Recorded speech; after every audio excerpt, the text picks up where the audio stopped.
Hello, my name is Father Larry Young. In 1990, I completed a thru-hike of the Appalachian Trail.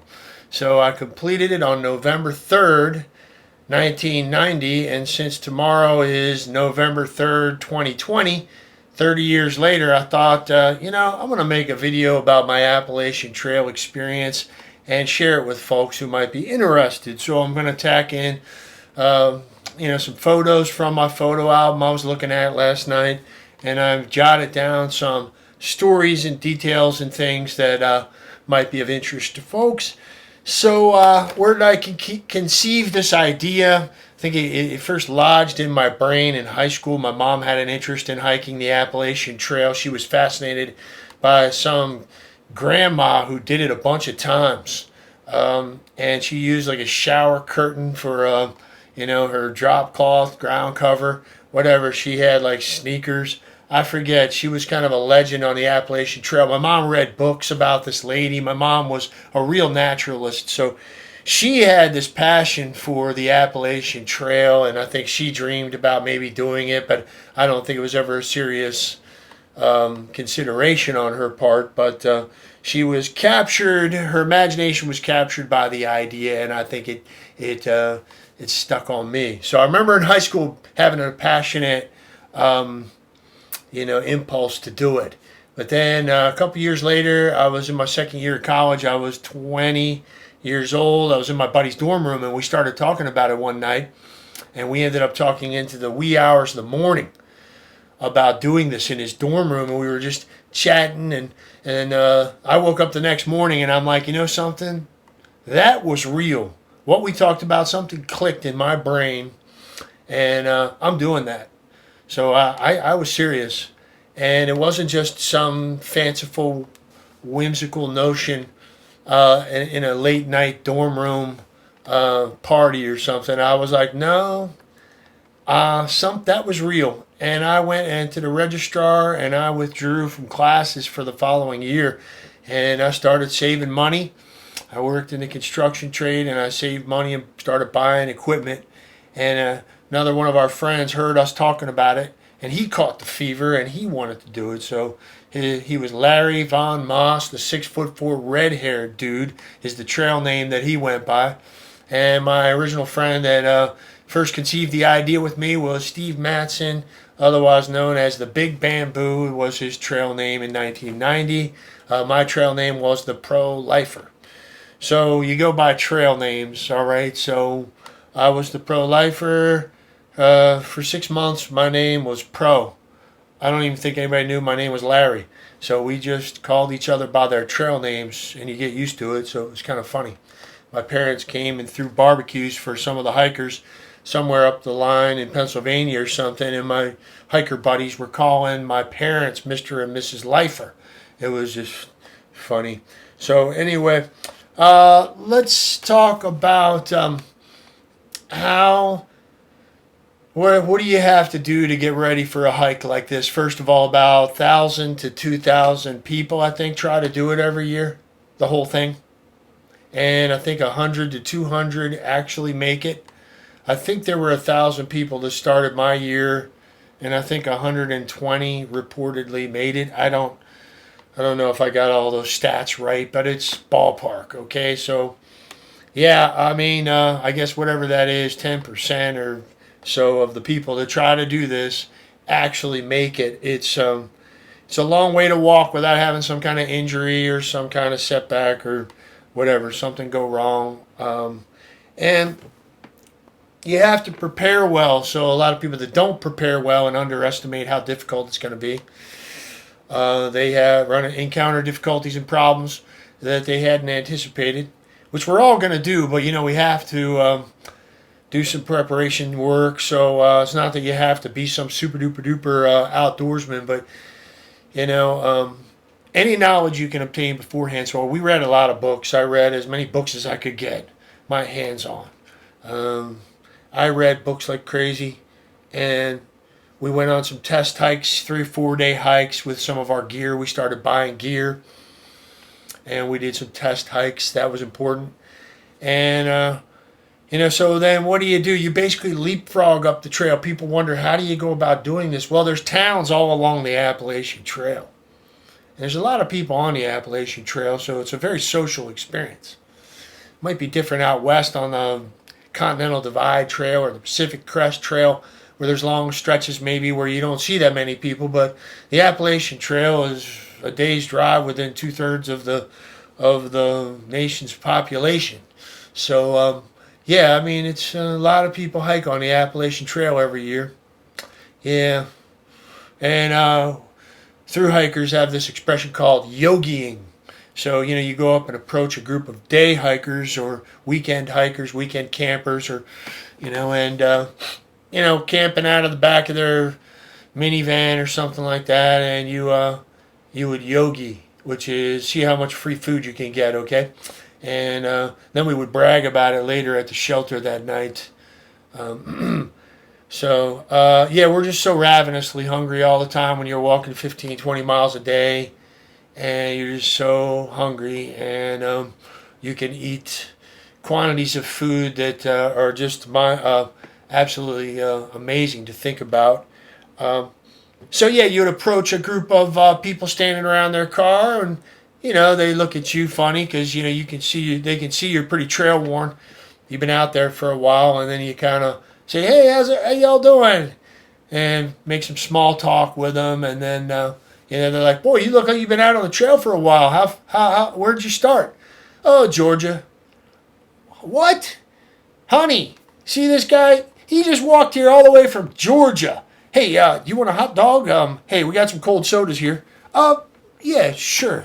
And man, you're two-fisting hot dogs, sodas. You're just like loving life. And so very social experience. There's a lot of people trying to hike the whole trail too. So you meet thru-hikers like crazy. You're shifting back and forth with these people, and you become really close friends.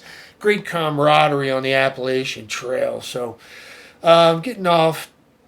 Let me get back to the preparation again. You leapfrog up the trail, all right? And there are towns about 100 to 130 miles apart all along the way, pretty much. So you walk like 7 to 10 days, and then you roll into a town.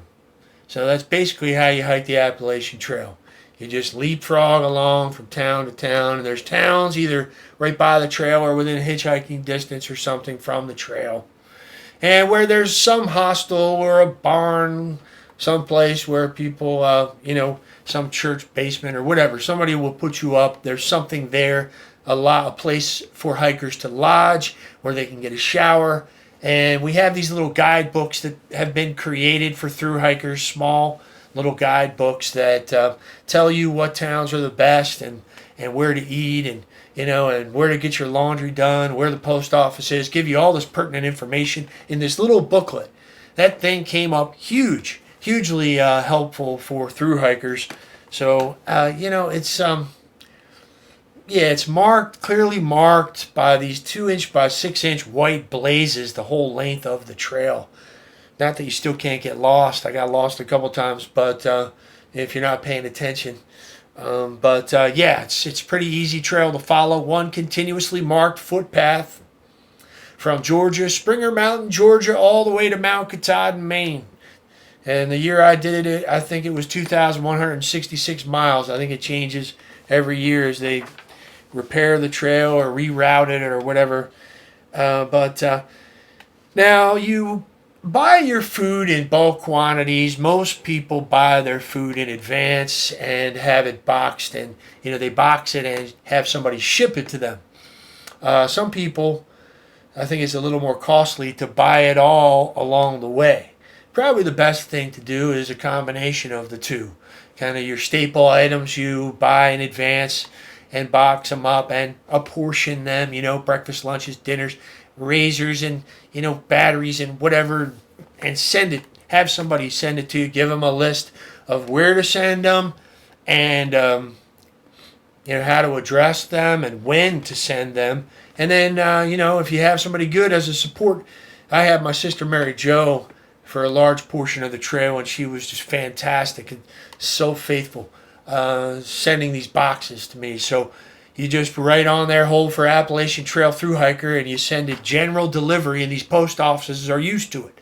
So they get it, and they put it in the back, and when you roll in, you whip out your ID, and they go back and find your box for you, and and there's mail waiting there for you. Hopefully there's people back home writing you postcards, and that's your little tradition. You come into town, you clean up, get some good meals, wash your clothes, get your mail dropped, do a little supplemental shopping at the supermarket, and then get patched up and ready to go, resupplied, and head out for the next leg of the journey. Go another 7-10 days. So you do that about 20 times or so, and you're done. So that's how you hike the Appalachian Trail. Now, you start either in the south or the north. Some people start in the north. The majority of people start in the south and go north. It just works out better with the seasons. But I think, starting at Springer Mountain, we were so incredibly naive, looking at the picture of us, tender and inexperienced. And I think that's how most people start. I mean, this is a unique kind of thing to do. You have to be really streamlined and efficient to hike the entire Appalachian Trail. So there's nothing for it but to just get into it and then start to whittle down your system and get it just razor thin. You get really efficient about the whole thing. And but when you start, it's just funny looking at what I was wearing in these opening pictures, what all three of us were wearing, and just thinking, looking at us, I can just tell, like, wow, we are total noobs. But anyway, funny story, I thought, by this guy, the Maniac was his trail name, and he told such a great story about how when he went up Springer Mountain, coming from Maine, and here he is in Georgia, and you're kind of out in the middle of nowhere, Springer Mountain, and he took a fire road, which is an option.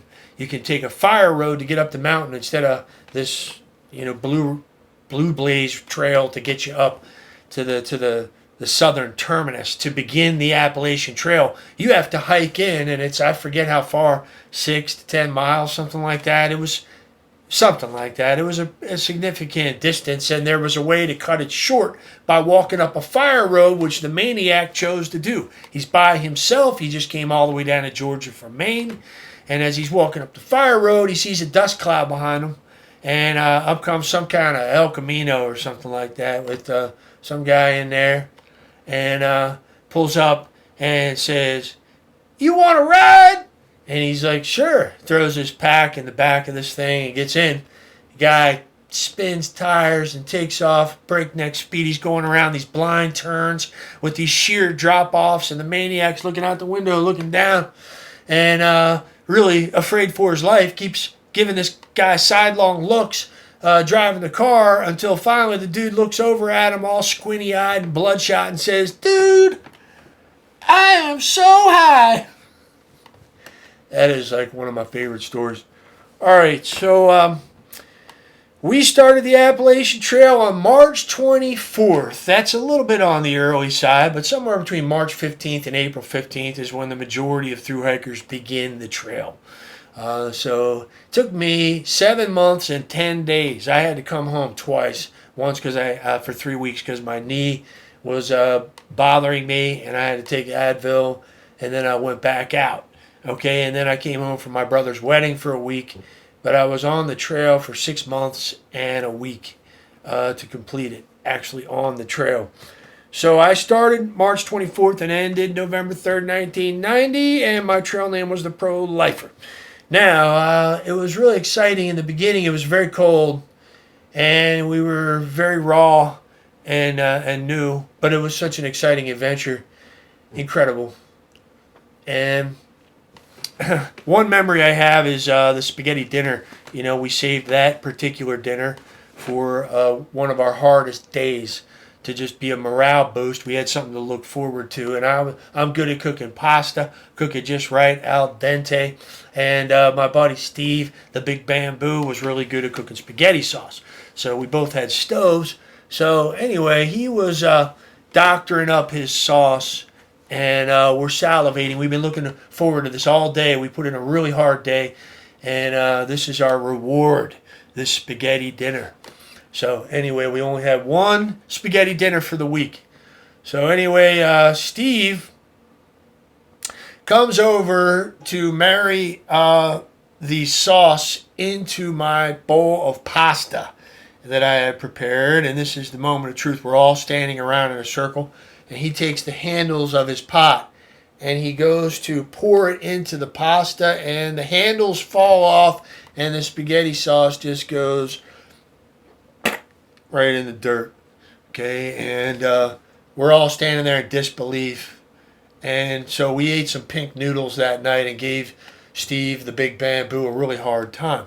So a week later, we're like, Steve, you better not do that again. It's spaghetti dinner night, after a really hard day. And so it builds up this anticipation. And I guess the big bamboo didn't learn from the first experience. He tried this time to do the same exact thing. He did it the same way and achieved the same result. All that spaghetti sauce just went right in the dirt.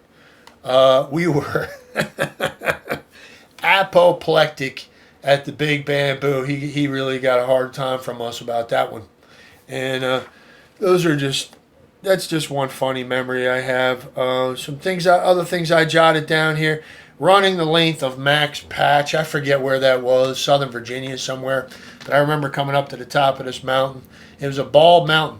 So like a football field sized, grassy field on top of a mountain with a 360-degree view. And I got up there and I just ran from one end to the other. I dropped my pack, dropped everything, and just sprinted the whole length of this thing. And it was just like a Sound of Music moment, I guess.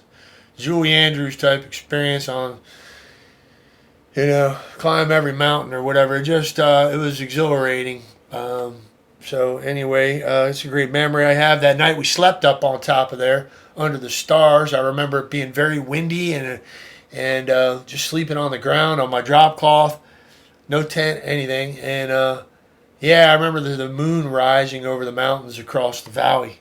This red moon. It was really cool.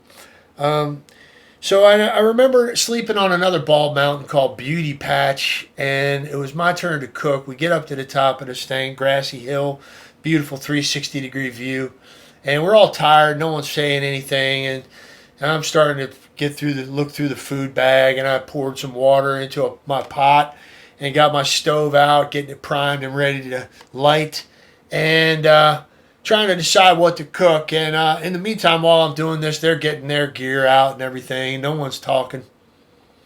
And I hear this drone or buzz in the distance. I look over and see a Cessna private plane off in the distance, cruising along some ridge across the way, and I didn't pay much attention to it. And I went back to what I was doing.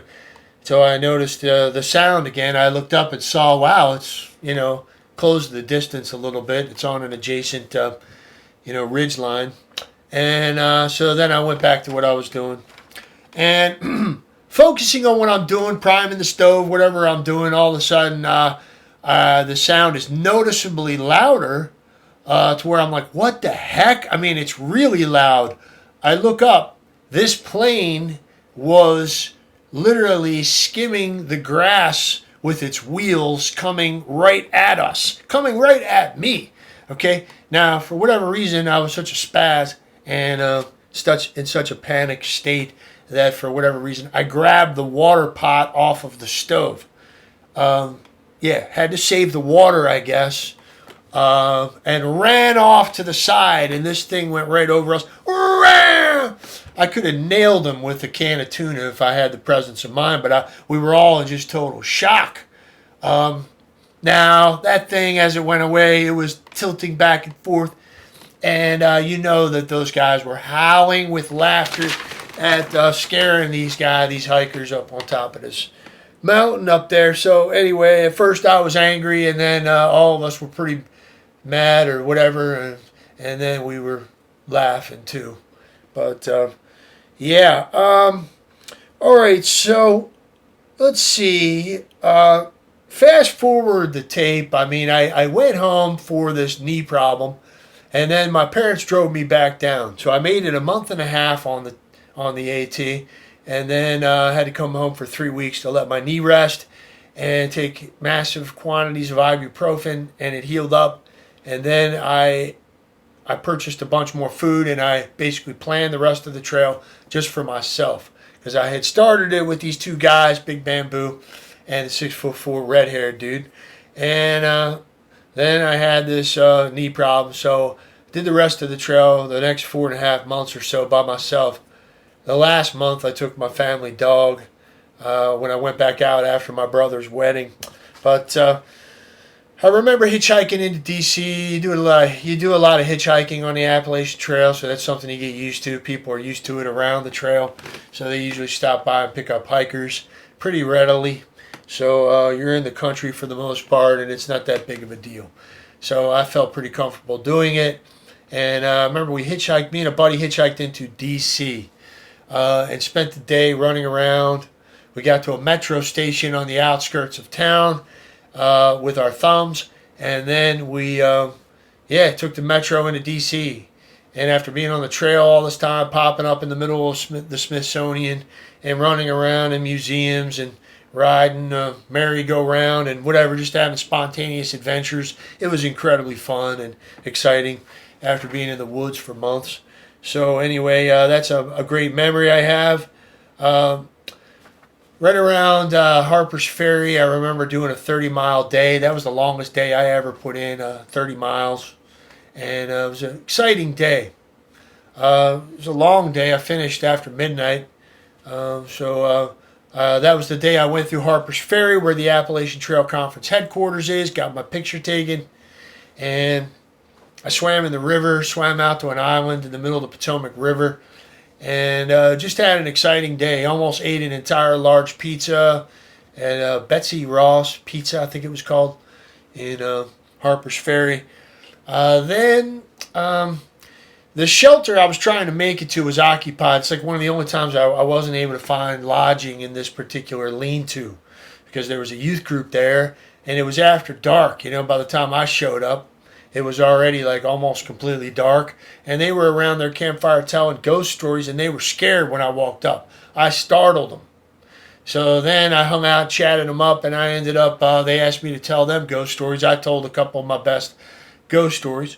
And then I left because I wasn't going to stay there. So there was another shelter 3 more miles ahead, or a campground, actually, Dahlgren Campground. So my battery was dead on my flashlight, so I had to walk in the pitch dark to 3 miles to get to this Dahlgren Campground. Luckily, the last part of it, the last mile or so, was like virtually straight and flat, sandy trail. So I was really grateful for that.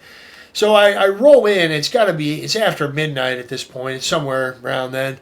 And I see a big light up ahead, and there's a bonfire, raging bonfire. So I approach this bonfire thinking there's got to be people up. And I'm on my 3rd wind. I just finished 30 miles.